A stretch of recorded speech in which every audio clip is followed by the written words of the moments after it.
O presidente da República, Jair Bolsonaro, editou o decreto que viabiliza o pagamento do Auxílio Emergencial 2021. A medida detalha regras necessárias para a operacionalização e para a manutenção do pagamento do benefício. O pagamento vai ser realizado de maneira automática, ou seja, independentemente de requerimento, desde que atendidos os requisitos de elegibilidade que foram estabelecidos em dezembro de 2020. Esse é um fato, então, que a gente trouxe ao longo da semana, o anúncio das aprovações do auxílio emergencial, e esta regulamentação nada mais é do que um passo desse processo para que o pagamento aconteça. A previsão de que o dinheiro caia na conta é 4 ou 5 de abril, de acordo com o anúncio do próprio presidente da República, feito ontem. Todos os detalhes, então, estão já colocados neste regulamento da lei e não houve nenhuma alteração em relação ao que a gente vinha divulgando, aos valores, por exemplo, e também a quem tem benefício, Menos gente do que quem recebeu da última vez e menos também o valor também menor do que a última vez. Vamos ver se realmente no dia 4 ou 5 de abril, estamos aí em 26 de março, então daqui a praticamente uma semana, daqui a uma semana, dia 2, no domingo e segunda-feira, de acordo com a data divulgada pelo presidente da República, que deve acontecer este pagamento. Vamos aguardar. Pagamentos do auxílio emergencial devem começar na primeira semana de abril. A informação completa chega agora de Brasília com Luciana Verdolim.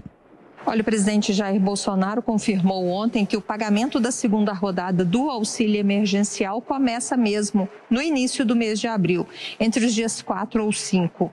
O presidente da Caixa Econômica Federal, Pedro Guimarães, explica que ainda aguarda a regulamentação do pagamento para definir data e também quem será beneficiado. Ele explica que a estrutura já está montada, por isso a liberação deverá ser muito mais rápida agora nesse ano.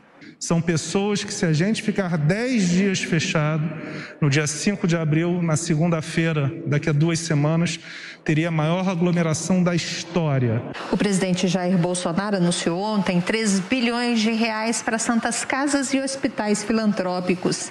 O diferimento, ou seja, o adiamento do pagamento de impostos do Simples Nacional por 3 meses, abril, maio e junho. E disse que o novo Pronamp, que é aquele programa de manutenção do emprego, vai beneficiar bares e restaurantes. Os primeiros, segundo ele, a serem atingidos por medidas de isolamento adotadas pelos governadores e prefeitos. Sabendo que o desemprego, o fechamento de empresas, parte diretamente de quem pratica o lockdown. O presidente afirmou que o problema é que quem defende o fique em casa, na maior parte das vezes, não está tendo problemas financeiros. Ficar em casa sem salário, daí, obviamente, essas pessoas, esses chefes executivos, seriam pressionados pelos respectivos servidores. E, com toda certeza, a medida seria diferente. O posicionamento do presidente Jair Bolsonaro frente à pandemia tem gerado muitas críticas lá no Congresso Nacional. Ele admitiu que a semana tem sido complicada. O presidente da Câmara, o deputado Arthur Lira, cobrou uma nova postura do governo e sinalizou com a possibilidade até de medidas amargas serem necessárias para corrigir o que ele chamou de erros primários.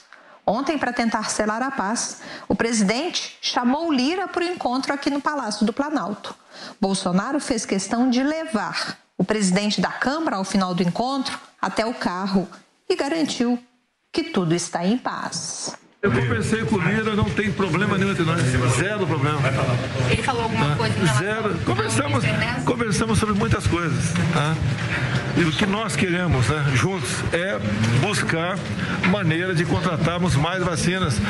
É na ponta da linha, fazer que chegue as informações que as vacinas estão sendo realmente aplicadas. Chamou a atenção o fato do presidente ter se deslocado juntamente com vários ministros ontem aqui no Palácio do Planalto, exatamente onde ficam todos os jornalistas. De Brasília, Luciana Verdolim. O presidente Jair Bolsonaro enfrentou uma semana muito difícil. Ele começou tentando mudar a postura em relação às medidas que são necessárias para combater a Covid-19, fez um pronunciamento em que focou basicamente em vacinas, na necessidade e na intenção de se esforçar para trazer vacinas para todos os brasileiros.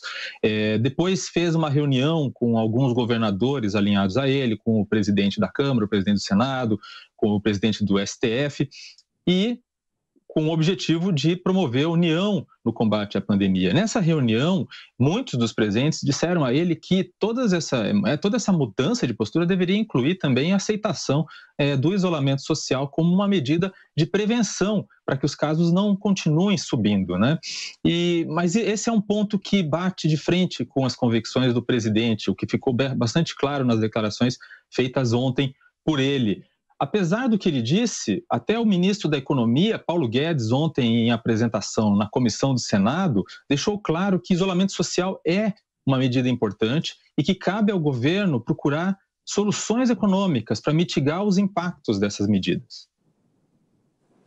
O presidente sofre aí os primeiros sintomas do efeito colateral do apoio do Centrão. Realmente uma semana movimentada. Por aqui não dá para morrer de tédio, não. É assim, cada semana tem a sua novidade e os seus efeitos, né? O presidente negocia a possibilidade de manutenção do seu grupo chamado ideológico e principalmente o ministro de Relações Exteriores, Ernesto Araújo, e em seguida o ministro do Meio Ambiente, Ricardo Salles. É assim essa negociação. Foi uma semana de mudanças, inclusive de postura do governo. Agora, o presidente e todo o governo se direcionam na possibilidade de vacinação em massa. Esta é a única porta de saída, a porta de emergência. Agora, o controle total da pandemia e o que seria resultado daquela reunião com os chefes de poderes, isso não vai sair. O Supremo vem definindo cada vez mais, de uma forma mais segura, de que prefeitos e governadores é que estão no comando. O presidente traça as linhas básicas e vai se aperfeiçoar no fornecimento de insumos e apoio aos governadores e vacina.